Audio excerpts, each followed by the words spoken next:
night before they commission at Sandhurst. At Longmoor Camp in Hampshire, they're on exercise TEMPLAR'S Triumph, putting weeks of theory into practice. But they still have important lessons to learn.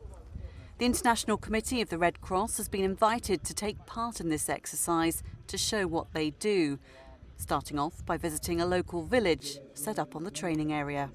We're trying to get across what we are. We are a neutral, independent, impartial humanitarian organisation whose role is to protect and assist the victims of conflict and other situations of violence. So if they have some knowledge of our organisation, they understand us and how we operate, then that might make our job easier and safer in the field if we come across UK forces. Retired Brigadier Ian MacLeod has worked for the ICRC for 20 years. He knows it's vital the armed forces understand how the organisation works.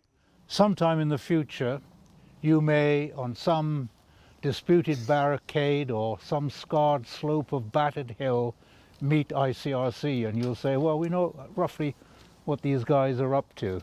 While the officer cadets take turns as members of the security forces and the local population, it's Ian's task to talk to everyone to give them a taste of humanitarian operations. We're going on to hopefully commission as officers, and we will be interacting with these organisations, and to have a chance to interact with them now before we get into the big wider army is invaluable to us. They've come up to us as civilian population and asked how we're doing, what resources we have, what our interactions have been with NATO, so it just adds that level of realism into an already real exercise.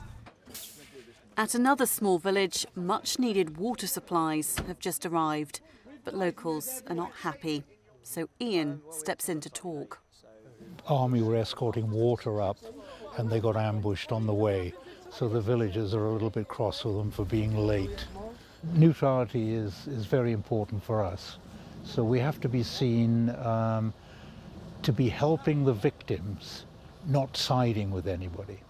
The ICRC works all around the world, everywhere from Yemen to Somalia, South Sudan to Syria. It relies on cooperation, speaking to armed groups on both sides. Last year, the International Committee for the Red Cross took part in 24 exercises, briefing and training events with British Forces personnel. This particular exercise with officer cadets from Sandhurst runs 3 times a year. The idea is catching personnel at the start of their career to raise awareness. We look at the legal implications and all the different aspects of a stabilisation scenario, and bringing the International Committee of the Red Cross in helps build on the training that they've already had. We find that you can teach it, but actually if you do it in an exercise scenario like this, it cements that understanding.